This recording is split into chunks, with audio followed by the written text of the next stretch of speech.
Então, pessoal, dicções contrárias. Esse é o método da gente verificar como uma pessoa mente. Quando ela diz sim, e logo em seguida diz não. Quando ela diz não, logo em seguida diz sim. E o que é dizer? Uma atividade. Isso, muito bem, uma ação. Se nós temos um ato que vale 1, é diferente de um ato que vale 0. Dicções são formas significantes. Com a nossa capacidade de interpretar formas significantes é que nos dá a medida da nossa capacidade de poder interpretar se um ato é verdadeiro ou é mentiroso. Não é simples? Então, balançar a cabeça para baixo e para cima significa sim, e é um ato positivo. Uma pessoa dizendo não enquanto balança a cabeça afirmativamente. Pode ser sim e não? Não. Você tem coisa que ora é sim e ora é não. Mas não pode ser sim e não ao mesmo tempo. Ou é 1 ou é 0. Sim é afirmação, é a existência, correto? É 1. Não é a negação, a inexistência. Vamos então ver agora sobre as formas significantes. Se vocês lembrarem da evolução do PI, que é a partícula infinitesimal, ou partícula inteligente, evolui através da ação.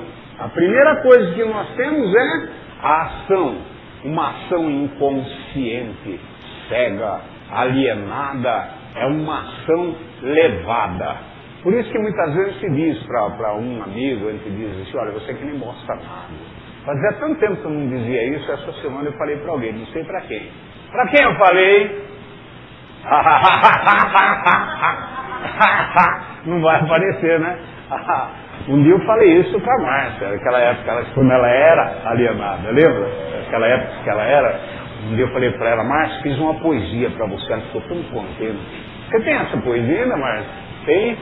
O nome da poesia, que bacana, você vê que coisa linda, tu és o fruto do nada, o esterco da história, tu és nada, insolente, que vive na vida só boiando, que nem bosta na água, ou seja, onde a água vai, leva. Então, no início era isso, um movimento dado pelo ambiente exterior. O PI, o indivíduo, não tinha nada de si, nada de autonomia, nada de decisão. Se ele nascesse na África, ele falaria o quê? Isso, ele falaria o idioma do dono do africano. Tem um lugar onde ele fala francês, tem um lugar onde ele fala inglês, tem outro lugar onde ele fala português, depende do dono. Nascendo no Japão, falaria japonês. Comeria com um pauzinho, né?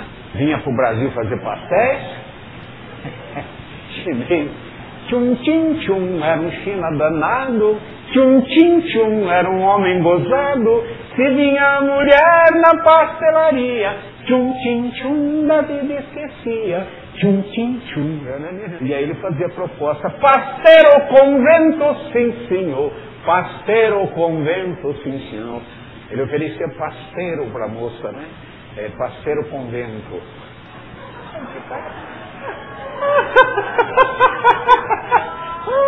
Tá gozado? É lindo.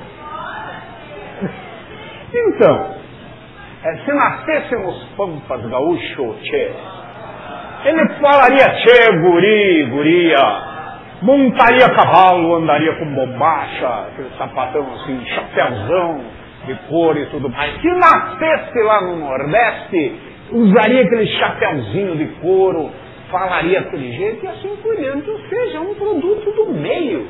O ambiente é que leva ele a quanto ele não aprende a ter consciência. Nós vimos que mais tarde, na evolução, ele começa a ter desenvolvimento do fator sensitivo, fator memorizador e do fator inteligente. O fator inteligente que realiza funções organizadoras. O fator inteligente é que propicia condições do indivíduo, na medida que ele adquire a consciência, ele começa a organizar a ação. Como? Ele começa assim, um estímulo, uma sensação. Uma ação, que é uma resposta ao estímulo. Essa aqui é a sensação 1. Vamos por estímulo só essa, olha. Estímulo, sensação, ação, resposta. Percebam vocês a evolução desse ser. Se dá com a ignorância da influência do meio ambiente. Há uma alienação da influência do meio exterior. Por quê? O que motiva ele? O que faz ele agir? Uma sensação. A ação ela é orientada pelo meio. Ele não percebe. Por quê? Se essa ação for reforçada positivamente, se deu prazer, ele mantém a ação que foi condicionada. Tá certo? Interessa para ele o resultado da ação dele no meio ambiente? Não. Aquele exemplo que a gente trazia daquela vespa que depositava as larvas num buraco e depois trazia o alimento. Inclusive a aranha caranguejeira tinha um trabalho desgraçado. A aranha caranguejeira dá umas 5 dela de tamanho.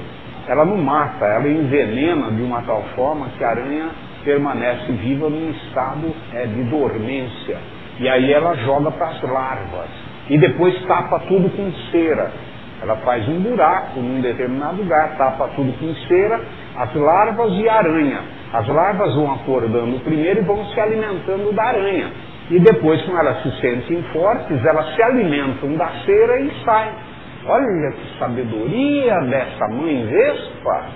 Os cientistas foram verificar essa sabedoria e não encontraram essa sabedoria na vespa.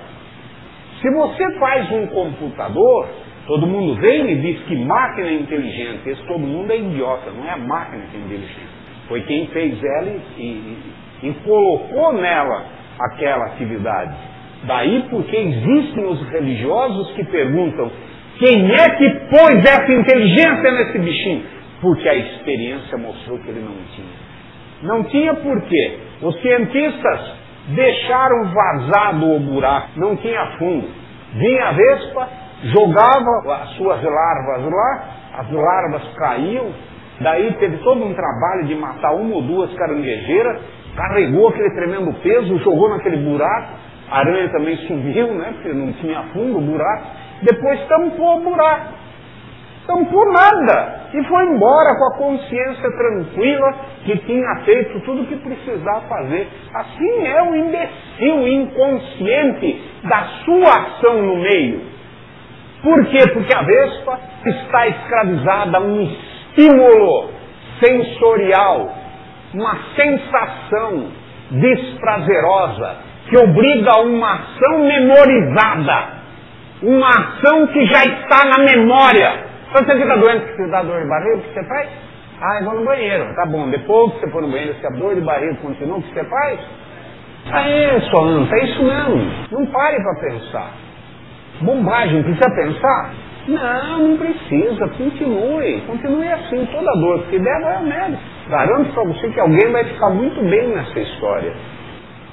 E é a mesma coisa que a vespa, ela vai por uma ação memorizada, genética, e até ter uma resposta do prazer. Teve o prazer, meu amigo? Tchau mesmo, as larvas que se... Então, o indivíduo inconsciente da sua ação no meio ambiente é um masturbador por excelência. Ele resolve tudo. Obrigado. Obrigado. Vejam bem, é o resultado sensorial que condiciona esse indivíduo. O resultado sensorial é o prazer ou o desprazer que condiciona o indivíduo. Não o resultado da ação no meio. O indivíduo tem uma ação, essa ação dá a ele uma sensação prazerosa ou desprazerosa. Esse resultado sensorial, sensitivo, que reforça ele, que no meio ambiente tem um resultado, não tem?